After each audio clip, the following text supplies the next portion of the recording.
Hi everyone, last video में हमने discuss किया था क्लास 10th का चैप्टर 12 इलेक्ट्रिसिटी के अंदर हमने इलेक्ट्रिक करंट के बारे में डिस्कस कर लिया, इलेक्ट्रिक पोटेंशियल के बारे में डिस्कस कर लिया, इलेक्ट्रिक सर्किट के बारे में हमने डिस्कस कर लिया था।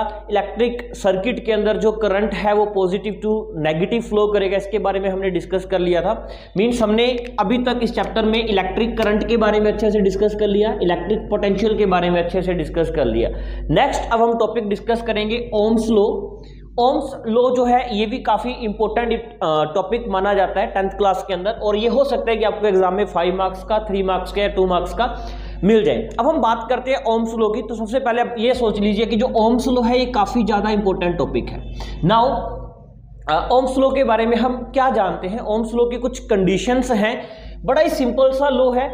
ओम्स लॉ की कंडीशन क्या है? ओम्स लॉ कहता है कि if physical conditions are constant.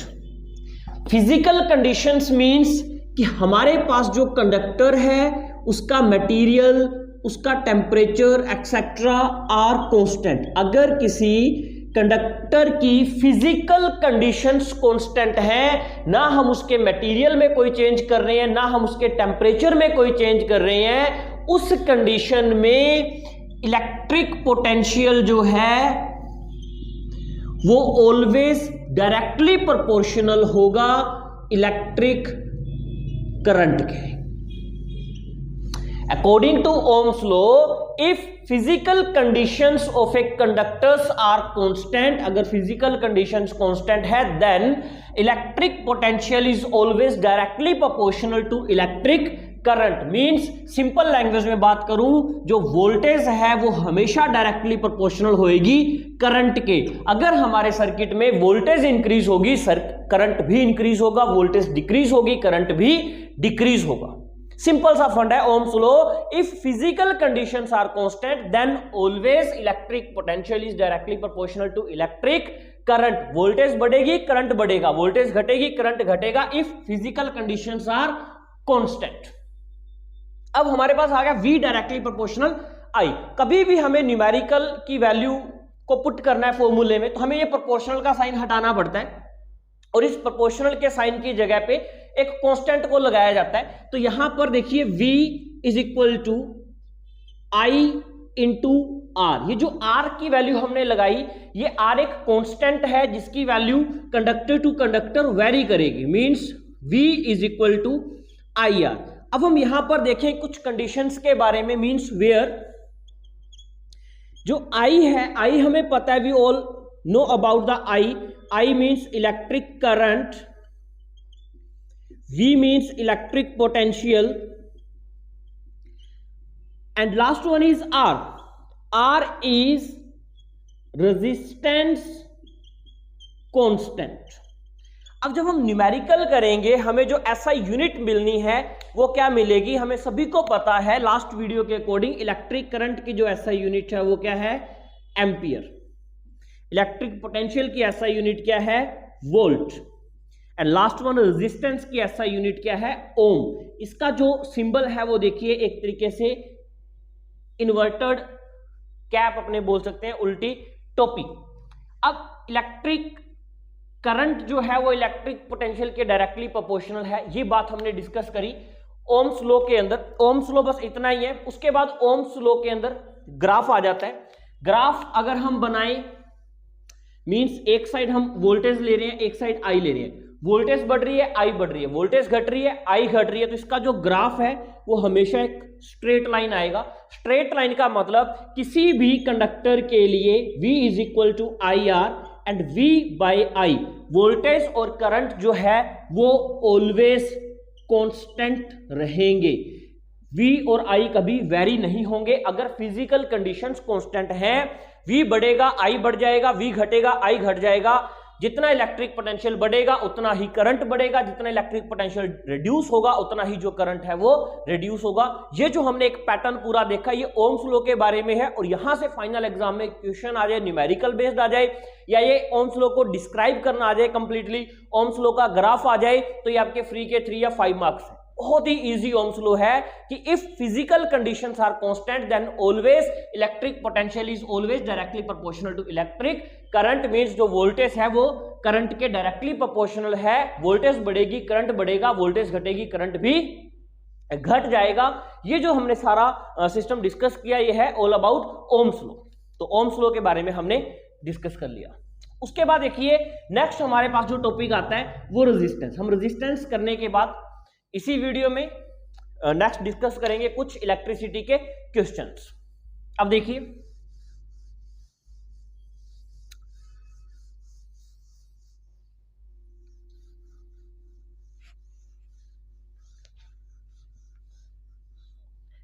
Next हम जो टॉपिक डिस्कस कर रहे हैं वो है रेजिस्टेंस। अभी हमने जो यहां पर कांस्टेंट लिया, सर ये कांस्टेंट लिया था, अब हम इसको थोड़ा डिटेल में डिस्कस करते हैं कि ये रेजिस्टेंस होता क्या है। रेजिस्टेंस को अगर हम कॉमन लैंग्वेज में देखें, रेजिस्टेंस वर्ड का जो मीनिंग है वो है रुकावट, barrier.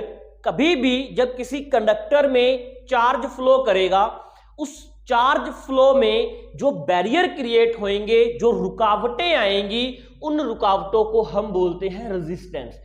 We can also say that the obstructions occurs in flow of charge। कि जब चार्ज फ्लो करेगा किसी कंडक्टर में, उस कंडक्टर के रास्ते में जो रुकावटें आएंगी चार्ज को फ्लो करने में, उसे हम रेजिस्टेंस बोलते हैं। अब आप बोलोगे सर चार्ज के फ्लो करने में रुकावटें कैसे आएंगी? भाई कॉमन सी बात है, आपको वॉक करते हुए जाना है। एक आपको बोला जाए कि हमें पड़ोस के घर में वॉक करते हुए जाना है, और एक बोला जाए हमें हमारे घर से 10 किलोमीटर दूर वॉक करते हुए जाना है। तो भाई 10 किलोमीटर कैसे पॉसिबल है? नहीं जा सकते।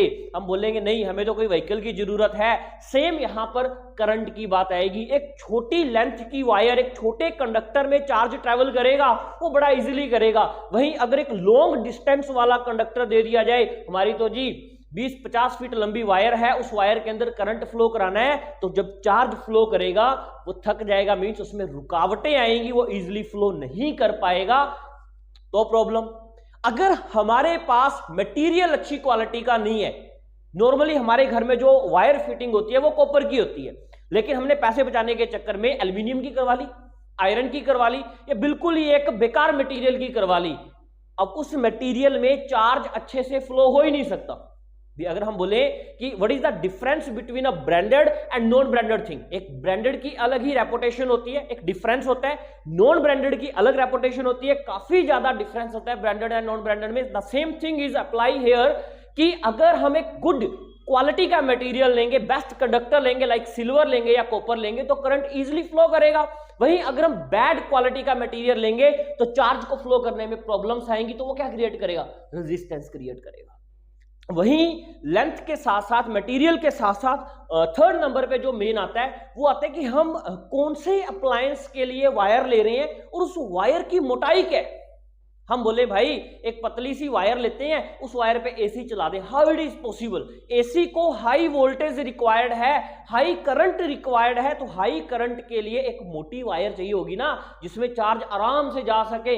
हम तो जी मस्ती से जा रहे हैं, खुली खुली वायर है। वहीं अगर हम पतली थिन वायर यूज करेंगे तो उस चार्ज के फ्लो को टॉलरेट नहीं कर पाएगी, उसमें रेजिस्टेंस आएगा, हीट होगी, वो मेल्ट हो जाएगी, जिससे हमारा डिवाइस जो है वो बर्न हो सकता है, शॉर्ट सर्किट हो सकता है। तो ये मैंने आपको कुछ पॉइंट्स बताए रेजिस्टेंस के बारे में कि जब भी चार्ज फ्लो करेगा, उस चार्ज के फ्लो में जो रुकावटें आएंगी, रुकावटें कैसे आ रही है? हमारा मटेरियल अच्छा नहीं है, हमने लेंथ ज्यादा ले ली। हमारे घर में जितने भी अप्लायंस है, आप चेक करिए अपने घर में, फ्रिज चेक करिए, माइक्रोवेव चेक करिए, आयरन चेक करिए, टीवी चेक करिए, हर कंडक्टर के साथ जो वायर है वो एक शॉर्ट लेंथ की आती है कि सीधा प्लग तक लग जाए। भाई उससे ज्यादा नहीं, एक्सटेंशन नहीं लगाना, हमें इतनी लंबी वायर नहीं आएगी कि फ्रिज एक रूम में पड़ी है, दूसरे रूम तक उसे सप्लाई दे रहे हैं करंट की, किचन से रूम के अंदर सप्लाई आ रही है करंट की, ये चीज नहीं मिलती। क्योंकि अगर लेंथ बढ़ेगी तो रेजिस्टेंस बढ़ेगा, जो अप्लायंस है वो प्रॉपर्ली वर्क नहीं करेगा, बिकॉज उसे प्रॉपर्ली चार्ज मींस करंट नहीं मिलेगा, इसलिए वो अप्लायंस हमारा खराब हो सकता है। तो जब चार्ज के रास्ते में रुकावटें आएंगी उसे बोला जाता है रेजिस्टेंस। बट समटाइम्स कुछ ऐसे डिवाइस हैं जो चार्ज में रुकावट नहीं आने देते, जिन्हें हम बोलते हैं रियोस्टेट। रियोस्टेट कॉमनली जैसे इन्हें हम बोला जाता है variable resistance. Now what about variable resistance, कि जैसे हमारे घर में एसी के साथ स्टेबलाइजर लगा होता है। अब एसी के साथ जो स्टेबलाइजर उसका वर्क है, इन केस हमारे घर में जो वोल्टेज है, जो इलेक्ट्रिक पोटेंशियल है वो रिड्यूस हो गया, तो स्टेबलाइजर का फंक्शन है कि उसे एसी तक रिड्यूस वोल्टेज नहीं पहुंचने देगा, वो उसे अपने आप अप कर देगा, क्योंकि स्टेबलाइजर के अंदर कुछ ट्रांसमीटर लगे हुए हैं जो लो या हाई वोल्टेज को मैनेज करते हैं, तो उसे हम बोलते हैं रियोस्टेट। थोड़ी बहुत अगर रुकावट आती है, थोड़ा बहुत अगर ऑब्स्ट्रक्शंस आता भी है, रेजिस्टेंस क्रिएट भी होता है, तो रियोस्टेट उसे मैनेज कर लेता है। नेक्स्ट हमने रेजिस्टेंस की डेफिनेशन देख ली कि रेजिस्टेंस जो है जब चार्ज फ्लो करेगा उसे हम रेजिस्टेंस फ्लो करेगा, फ्लो करते वक्त उसमें जो रुकावटें आएंगी, जो ऑब्स्ट्रक्शंस आएंगी, वो रेजिस्टेंस है। रेजिस्टेंस को कंट्रोल करने के लिए हम एक डिवाइस यूज करते हैं, वो है rheostat. Now the next topic, factors affecting of resistance. भाई कौन सी बातें हैं जो रेजिस्टेंस को अफेक्ट कर सकती है, मींस कि किस कंडीशन में किसी सब्सटेंस का रेजिस्टेंस बढ़ सकता है, किस कंडीशन में किसी सब्सटेंस का रेजिस्टेंस घट सकता है। सबसे फर्स्ट जो कंडीशन है वो आ गया मटेरियल ऑफ कंडक्टर। अभी आपको बोल के हटाऊं कि मटेरियल जो है वो बड़ा मैंडेटरी है। मटेरियल हमारे पास किसी कंडक्टर का एक गुड क्वालिटी का होना चाहिए। अगर मटेरियल हमारे पास पुअर क्वालिटी का है तो उसमें रेजिस्टेंस आएगा ही आएगा। और याद रखना कि कभी भी पूछा जाए बेस्ट कंडक्टर कौन है, तो बेस्ट कंडक्टर इज सिल्वर, हमें सिल्वर लिखना है। अगर मटेरियल हमने पुअर क्वालिटी का ले लिया, उसमें ऑब्स्ट्रक्शंस आएंगे, उसे हम इंसुलेटर भी बोल सकते हैं।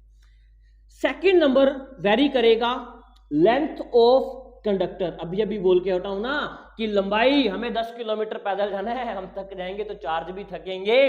जो लेंथ है, लेंथ रेजिस्टेंस के डायरेक्टली प्रोपोर्शनल है। जितनी ज्यादा लंबी हम लेंथ लेंगे उतना ही रेजिस्टेंस बढ़ेगा, जितनी शॉर्ट लेंथ होगी रेजिस्टेंस उतना ही कम क्रिएट होगा।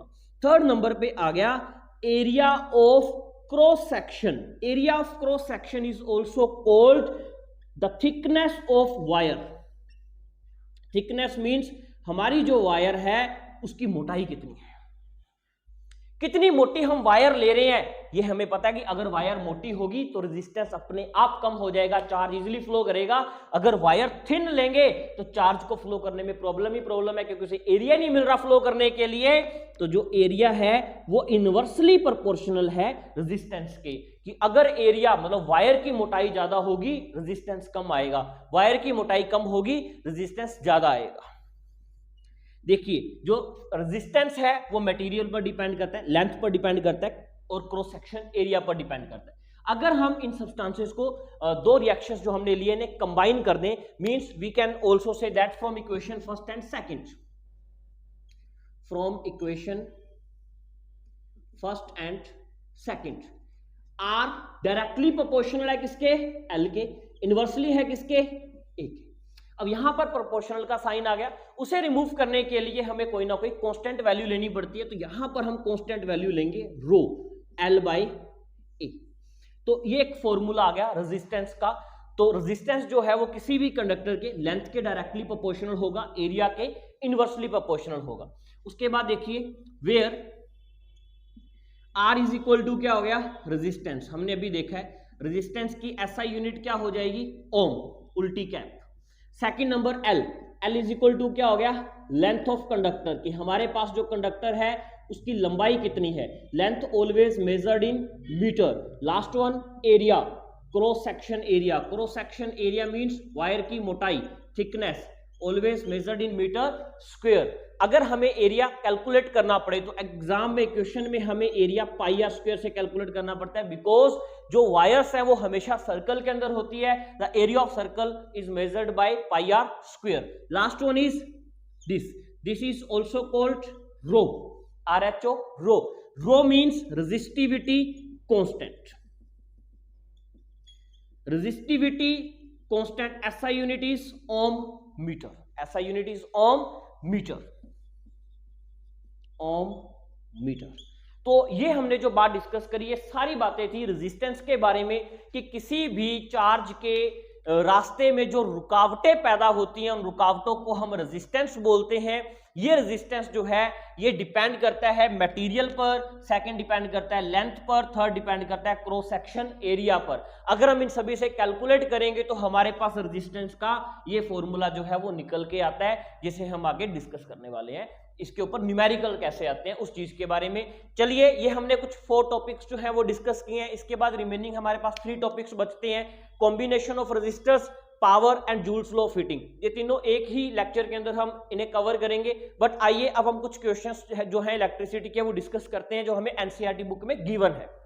हमारे पास कुछ क्वेश्चंस हैं जो एनसीईआरटी के अंदर हैं, इन टेक्स्ट क्वेश्चंस हैं। हम 1 बाय 1 जैसे हर टॉपिक के ऊपर मैंने सिंगल जो क्वेश्चंस है वो नोट डाउन कर लिया है। तो करते हैं क्वेश्चन। देखिए, सबसे फर्स्ट क्वेश्चन है, ए करंट ऑफ 0.5 एम्पियर। कभी भी अगर हम न्यूमेरिकल करेंगे, फर्स्टली हमें जो प्रेफरेंस होता है न्यूमेरिकल को इजी बनाने के लिए given.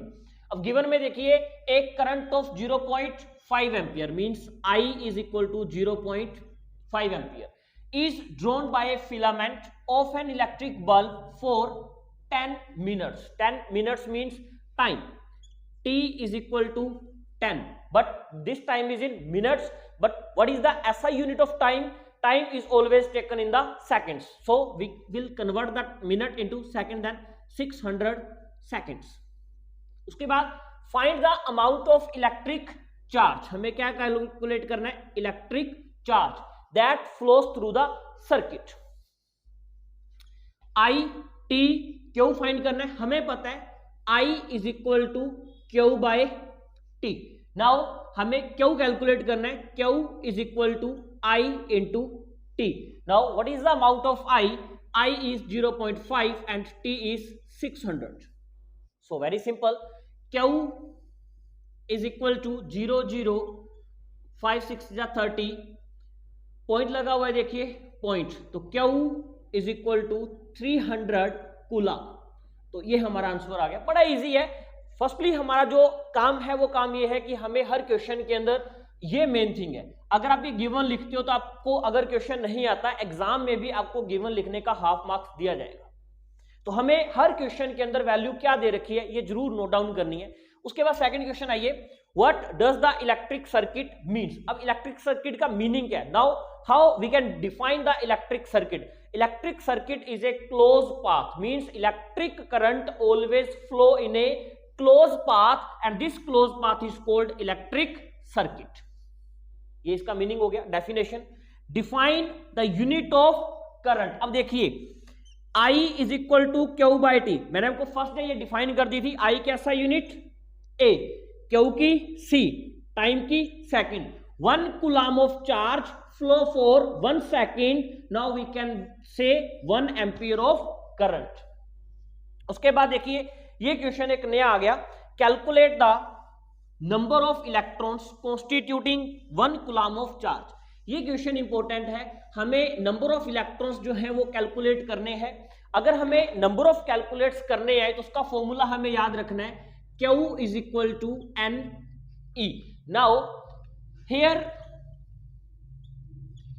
Q is equal to charge, N is equal to number of electrons and E is equal to charge on electron, कि हमारे इलेक्ट्रॉन पे चार्ज कितना है। और E की जो वैल्यू है वो हमेशा कांस्टेंट रहेगी, 1.6 इंटू 10⁻⁻19 कूलम। अब देखिए, ये पूछा है कि calculate the number of electrons constituting 1 coulomb of charge. Means कि हमें जो Q की वैल्यू है वो क्या दे रखी है? 1। हमें पता है E की वैल्यू कितनी है? 1.6 इंटू 10⁻⁻19 कूलम। नाउ हमें कैलकुलेट करना है N। N is equal to Q by E। आप इस तरीके से ये वैल्यू कैलकुलेट कर सकते हैं। अगर हमें क्वेश्चन की गिवन वैल्यूज पता है कि क्वेश्चन में हमें चार्ज गिवन है, करंट गिवन है, इलेक्ट्रिक पोटेंशियल गिवन है, तो ये न्यूमेरिकल हमारे लिए बहुत ही ज्यादा इजी हो जाते हैं। उसके बाद चलते हैं जी हम नेक्स्ट न्यूमेरिकल पे। नेक्स्ट देखिए question number 5, how much work is done. अब देखिए, how much work is done means हमसे उसने क्या पूछा है? Work. Moving a charge of 2 coulomb means Q is equal to 2 coulomb across 2 points having a potential difference between 12 volt. V is equal to 12 volt. अब देखिए हमें पता है कि V is equal to work done by charge. अब charge जो work done करता है वो कितना वर्क डन करेगा, then W is equal to V into Q. W is equal to 12 into 2. Now work done is 24 joule. SI unit of work is always joule. Last question is sixth one but important one. इस तरीके से question आते हैं. Resistance जो हमने formula discuss किया है R is equal to rho L by A. अब इस फॉर्मूले के ऊपर कभी भी एग्जाम में हमें वैल्यूज वाले जो न्यूमेरिकल्स हैं उनके आने के चांसेस कम है. इस फॉर्मूले में जो क्वेश्चन आते हैं वो कुछ इस पैटर्न के आते हैं, इसमें कोई भी हमें जो वैल्यू है वो गिवन नहीं दी गई है. तो ऐसे क्वेश्चन हम करते कैसे हैं, आइए ये काफी इंपॉर्टेंट क्वेश्चन है अपने आप में. इस क्वेश्चन में देखिए, a wire of a given material having length L and area of cross section A has resistance 4 ohm. कि हमारे पास कोई एक वायर है जिसकी लेंथ है L, एरिया है A और उसका जो रेजिस्टेंस है वो है 4. ये हमें क्वेश्चन में गिवन है. सेकंड केस क्या कह रहा है, What would be the resistance of other wire? हमें एक दूसरी वायर का रेजिस्टेंस कैलकुलेट करना है. Same material having length L by 2 and area of cross section 2A. मतलब इस वायर को हमने फोल्ड कर दिया, तो फोल्ड करने से इसकी जो लेंथ है वो हाफ हो गई, L by 2. एरिया कितना हो गया, जस्ट डबल हो गया. अब इस कंडीशन में हमें रेजिस्टेंस कैलकुलेट करना है, तो R is equal to rho L by A ये फॉर्मूला है. कभी भी हमें कंपैरिजन करना हो लेंथ और एरिया के बिहाफ पे तो हम रो को कभी नहीं लेते, because rho is a constant, resistivity constant है. तो यहां पर हम देखते हैं फर्स्ट केस में जो R है वो 4 आया है, R1 इज इक्वल टू 4 ओम. वहीं अब सेकंड केस की बात करें तो R is equal to length कितनी है L बाय 2, नेक्स्ट एरिया कितना है 2A, R is equal to 1 by 4 ohm. अब यहां पर सेकंड केस में जो R है वो कितना आया 1 बाय 4. फर्स्ट केस में R कितना आया था 4, तो 4 into 1 by 4 is equal to कितना रह जाएगा ये 1 ओम. इस तरीके से हमें न्यूमेरिकल पूछे जाते हैं कि अगर हम वायर की लेंथ को डबल कर देंगे, जैसे अब यहां पर इस क्वेश्चन में क्या बन सकता है, कंडीशन जनरेट हो सकती है कि अगर हम इस वायर को स्ट्रेच कर दें, स्ट्रेच करने से जो लेंथ है वो डबल हो जाए. इस केस में देखते हैं, वायर को स्ट्रेच कर दिया, स्ट्रेच करने से उसकी जो लेंथ है वो कितनी हो गई 12 हो गई. लेंथ तो डबल होगी, वहीं उसका एरिया क्या रह गया A बाय 2. नाउ अब इसका जो रेजिस्टेंस है वो कैलकुलेट करो कि इसके रेजिस्टेंस पे कितना इफेक्ट पड़ेगा. अब देखिए R is equal to length कितनी होगी 12, एरिया कितना हो गया A by 2, R is equal to 4 ohm. अगर हम किसी कंडक्टर की जो लेंथ है वो डबल कर देंगे, एरिया हाफ कर देंगे, उस कंडीशन में जो रेजिस्टेंस है वो 4 टाइम्स इंक्रीज हो जाएगा, 4 गुना बढ़ जाएगा रेजिस्टेंस. इस तरीके से इस पैटर्न के एग्जाम में क्वेश्चन आते हैं कि अगर हम किसी वायर की लेंथ को अफेक्ट कर दें, एरिया को अफेक्ट कर दें, तो जो न्यू रेजिस्टेंस आएगा उस रेजिस्टेंस की वैल्यू कितनी होगी. तो हमें मतलब घबराना नहीं है, जस्ट एक एज्यूम करना है, डायग्राम बना के देखना है और हमारा जो क्वेश्चन है वो सोल्व हो जाएगा. हमने यहां तक लगभग हर टॉपिक के ऊपर एक एक क्वेश्चन डिस्कस कर लिया है. नेक्स्ट अब हम कॉम्बिनेशन करेंगे, सीरीज और पैरेलल कॉम्बिनेशन, वो भी काफी इंपॉर्टेंट है, उसके न्यूमेरिकल्स काफी इंपॉर्टेंट है. ओम्स लॉ के बाद हम रेजिस्टेंस देखा, रेजिस्टेंस के बाद हम डिस्कस करेंगे कॉम्बिनेशन, कॉम्बिनेशन के बाद पावर के बाद जूल्स लॉ फिटिंग, काफी इंपॉर्टेंट है. नेक्स्ट वीडियो के अंदर हम ये सारा एंड कर देंगे इस चीज को. तब तक के लिए थैंक यू.